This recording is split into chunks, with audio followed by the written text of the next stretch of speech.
Anatomy of the pharynx. The pharynx is a fibromuscular tube extending from the base of the skull above to the 6 cervical vertebra below. It is a fibromuscular tube about 12 centimeters and continued as the esophagus. The pharynx is divided into the nasopharynx, oropharynx, and the laryngopharynx.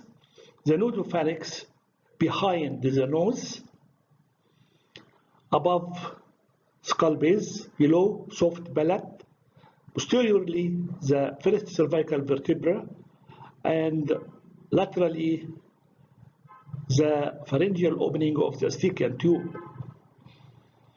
The oropharynx behind the mouth, above the soft palate, below the upper border of the epiglottis, posteriorly the first and the second cervical vertebrae, and laterally the palatine tonsil.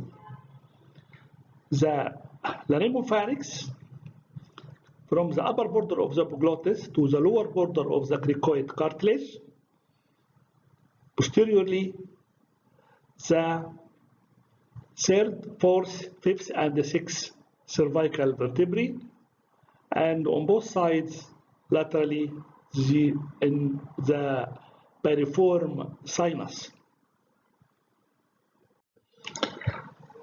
Here, good figure the nasopharynx from the base of the skull to the soft palate, and laterally the pharyngeal opening of the Eustachian tube. This is the oropharynx from the soft palate to the upper border of the epiglottis, and laterally here the palatine tonsil.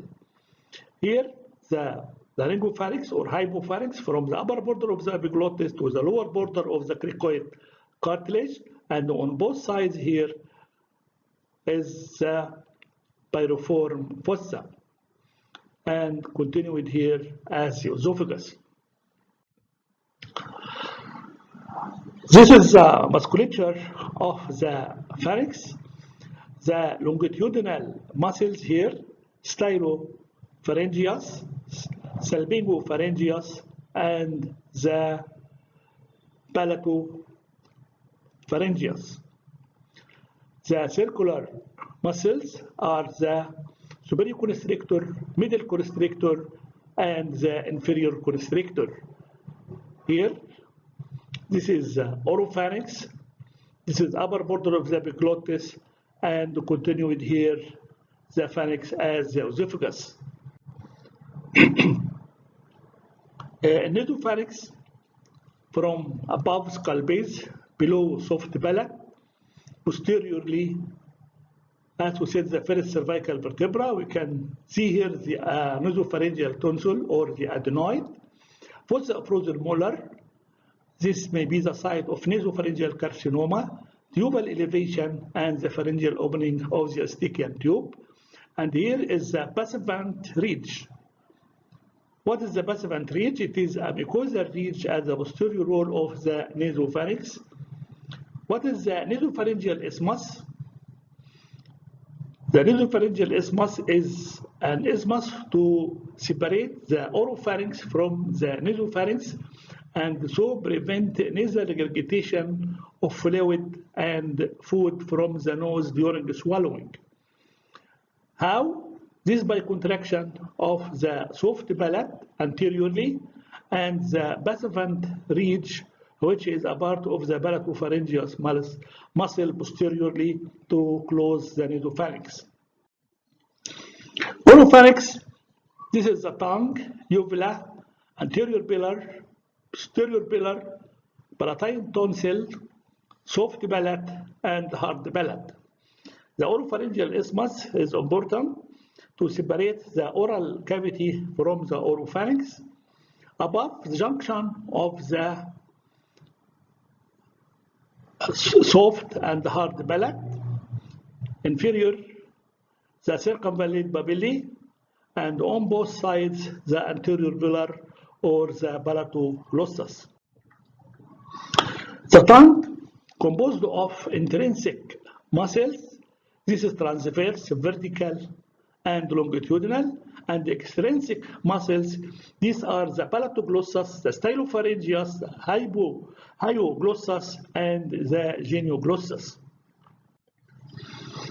Nerve supply of the tongue.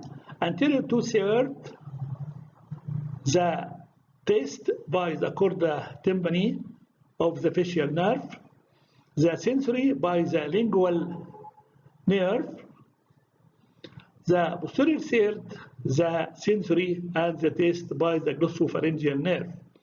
But all muscles of the tongue are supplied by the hypoglossal nerve. There are many papilla, but the main papillae of the tongue is the circumvallate papillae. Here, foliate papillae and filiform papillae and fungiform papillae. The taste pathway right from the anterior two-thirds of the tongue via the chorda tympani to the facial nerve, the posterior third glossopharyngeal nerve, and part of the epiglottis by the superior laryngeal nerve of the vagus, relay here to the solitary nucleus in the medulla, and then central connection to the brain to the taste area on the cerebral cortex. Parts of the hypopharynx, piriform fossa on both sides, postcoracoid area, this may be the site of postcoracoid carcinoma, and this is the posterior pharyngeal wall.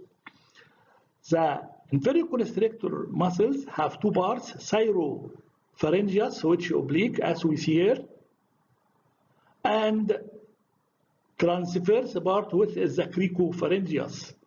Between both parts, there is dehiscence of muscles called Killian's dehiscence, and this may be the site of pharyngeal pouch.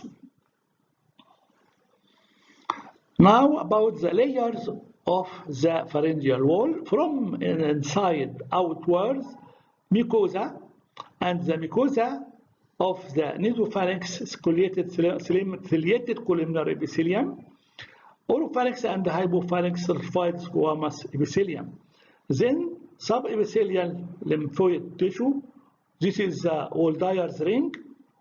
Then the pharyngobasilar fascia or pharyngeal aponeurosis. Then the muscle coat, longitudinal stylopharyngeus, serpentopharyngeus, and palatopharyngeus. Transverse, this is superior, middle, and inferior constrictors. The last layer is the buccopharyngeal fascia, and this is thin wall of connective tissue covering the pharynx and related to the pretracheal fascia. The prevertebral fascia. This is the histology of the muscle coat of the coat of the pharynx.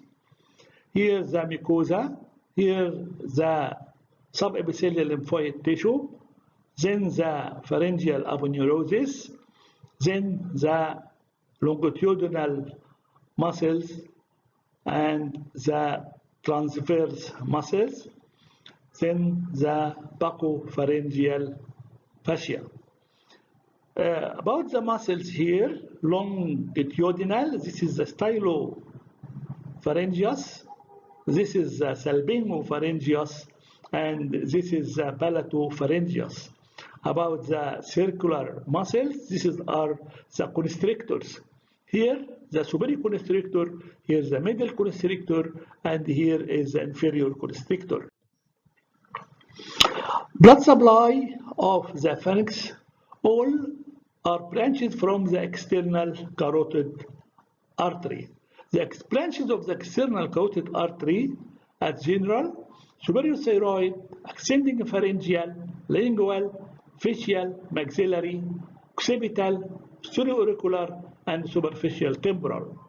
For the pharynx, this superior thyroid, ascending pharyngeal, lingual, facial, and maxillary branches. From these 5 external carotid branches will give blood supply to the pharynx. Venous drainage.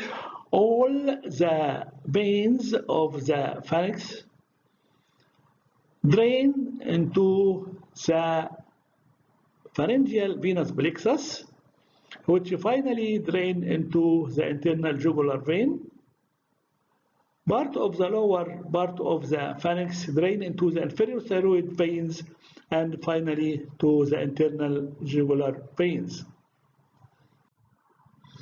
Nerve supply can be summarized as the vagus nerve supply all muscles of the pharynx except the stylopharyngeus by 9 glossopharyngeal nerve, tensor palati by the trigeminal nerve.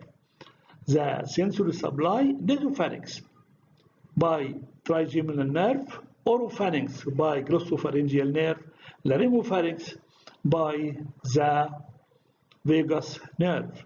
The autonomic nerve supply, this is sympathetic superior cervical ganglion, parasympathetic through the facial nerve. About the lymphatic drainage of the pharynx, this is the lymphatic system of the head and neck here. Here is the submental lymph nodes, submandibular lymph nodes, upper deep jugular-digastric lymph node, upper deep cervical lymph nodes, retropharyngeal lymph node, post-auricular lymph nodes, and occipital lymph nodes. These are called the circular chain or transverse circle. Transverse chain here, and there is a vertical change here, and the vertical chain related to the internal jugular vein. The groups related to the upper third is the upper deep cervical, middle cervical at its middle third, and lower deep cervical at its lower third.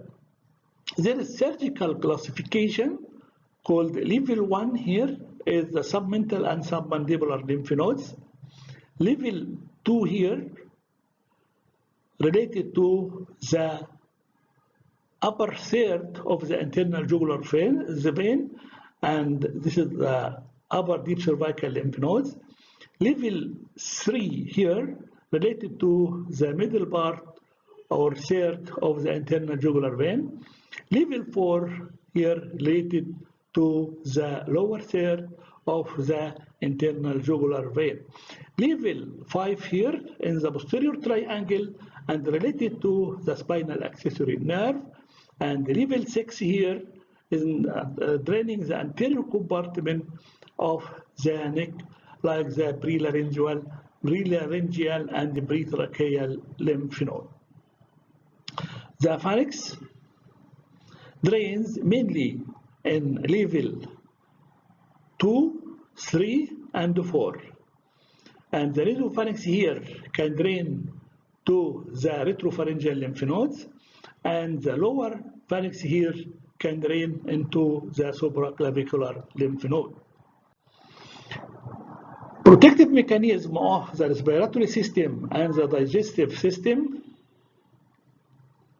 is by 2 rings, outer ring and inner ring. The outer rings from front backwards is the submental nodes, submandibular nodes, jugular chains or upper deep cervical nodes, jugular-digastric nodes. This is just under the ramus of the mandible and it drains the tonsils and usually inflamed and enlarged. This is the retropharyngeal lymph node. The inner ring here from front, the lingual tonsil and this between the palatine tonsil and the base of the tongue, palatine tonsil on both sides of the oropharynx, tubal tonsil around the second tube, and nasopharyngeal tonsil, and when enlarged we called it adenoid. The Woldeyer's ring composed by the lingual tonsil, palatine tonsil, tubal tonsil, adenoids, lateral band of lymph nodes, and some lymphoid tissue in the posterior pharyngeal wall. And this Woldeyer's ring protect the respiratory system and the digestive system and produce antibodies. Now we review the anatomy of the tonsil. What is the tonsil? The tonsil is a mass of lymphoid tissue on both sides of the oropharynx, embedded between the anterior pillar, which is the palatoglossus, and the posterior pillar, which is the palatopharyngeus. Its medial wall lined by stratified squamous epithelium, and it have from 12 to 15 crypts. The biggest here is the crypta magna, and just below the upper pole of the tonsil. The tonsil covered by a fibrous capsule, which is related to the superior constrictor muscle. The main venous drainage is the paratonsillar lymph nodes, and finally drains into the internal jugular vein. But the blood supply is very important here. It's very rich blood supply from above upper pole by descending palatine artery from the maxillary. The lower part branches from the lingual artery, and the main blood supply branches from the facial artery and the ascending pharyngeal artery. This is the histopathology of the tonsil: stratified squamous epithelium, the crypta magna, and collection or nodules of lymphoid tissue.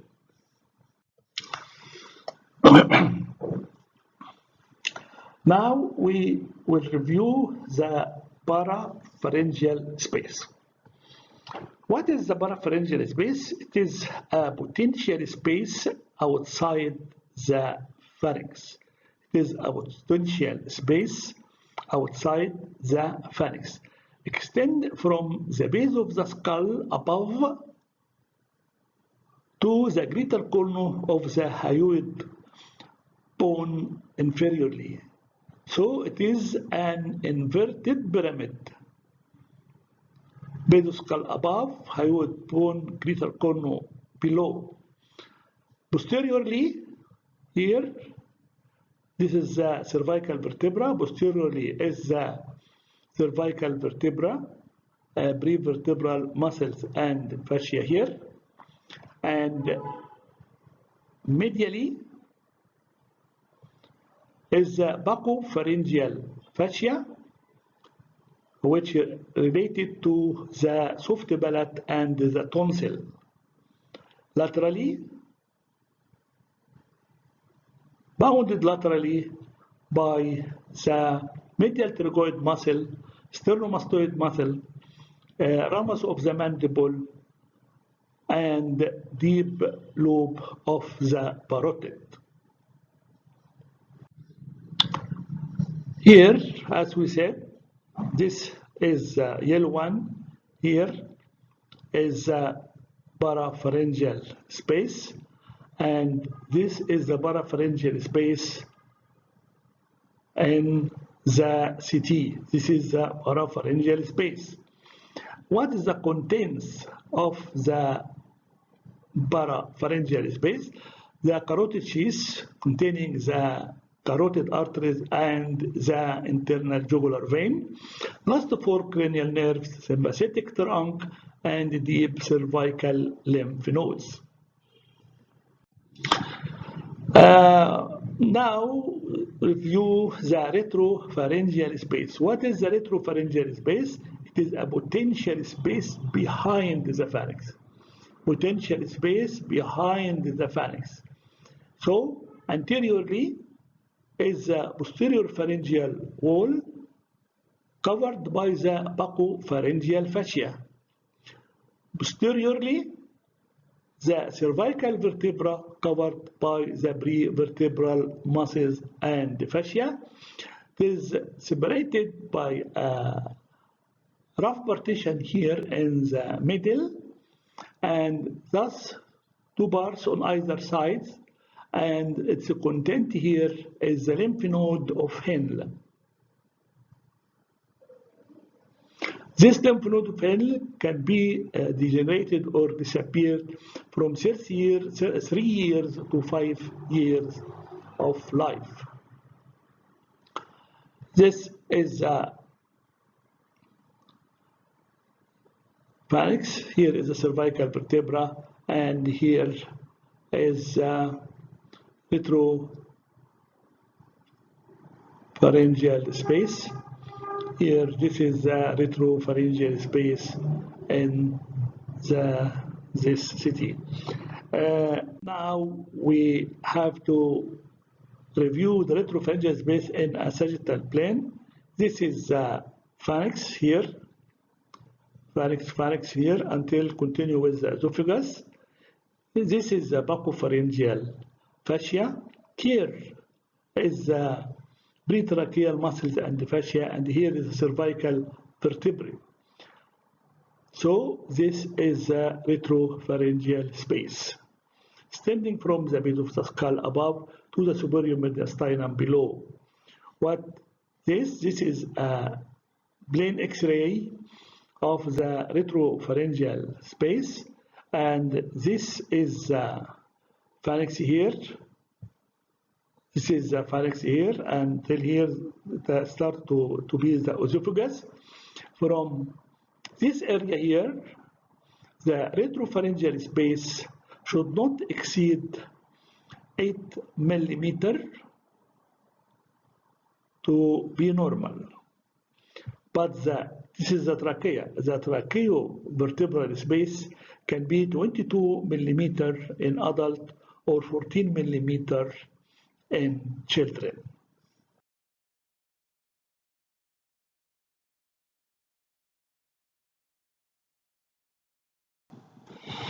Following two stages, the oropharyngeal stage and the esophageal stage. This is the oropharyngeal stage, when the bolus or the food bolus pass into the mouth. The tongue breathes it opposite to the hard palate to bring it from the mouth into the oropharynx, and before it reach the larynx, the glottis closed, and also the epiglottis closed.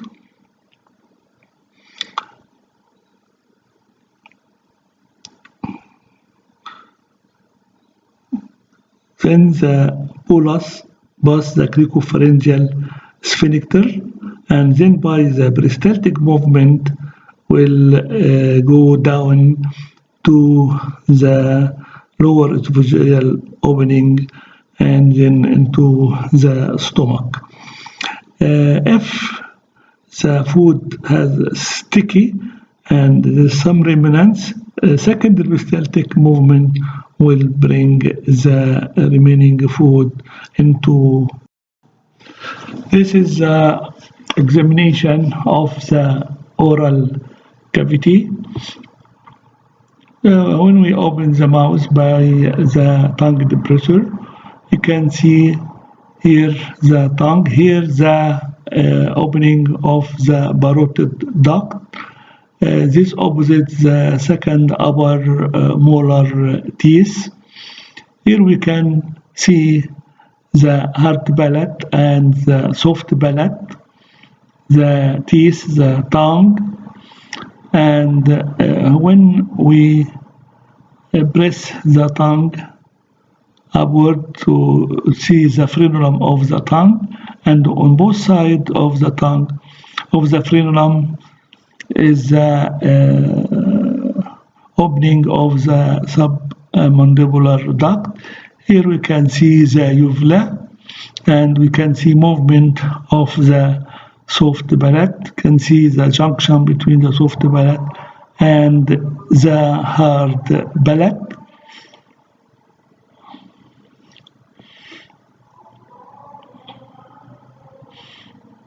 Then we can see the gums and the teeth. After this, we have to palpate. After the inspection, there is palpation. We can palpate the floor of the mouth to see if there is swelling or any tenderness. Then we can see the duct of the submandibular gland, and then the submandibular gland itself by pressing the glands on both hands to see if there is any stone or tenderness or pain.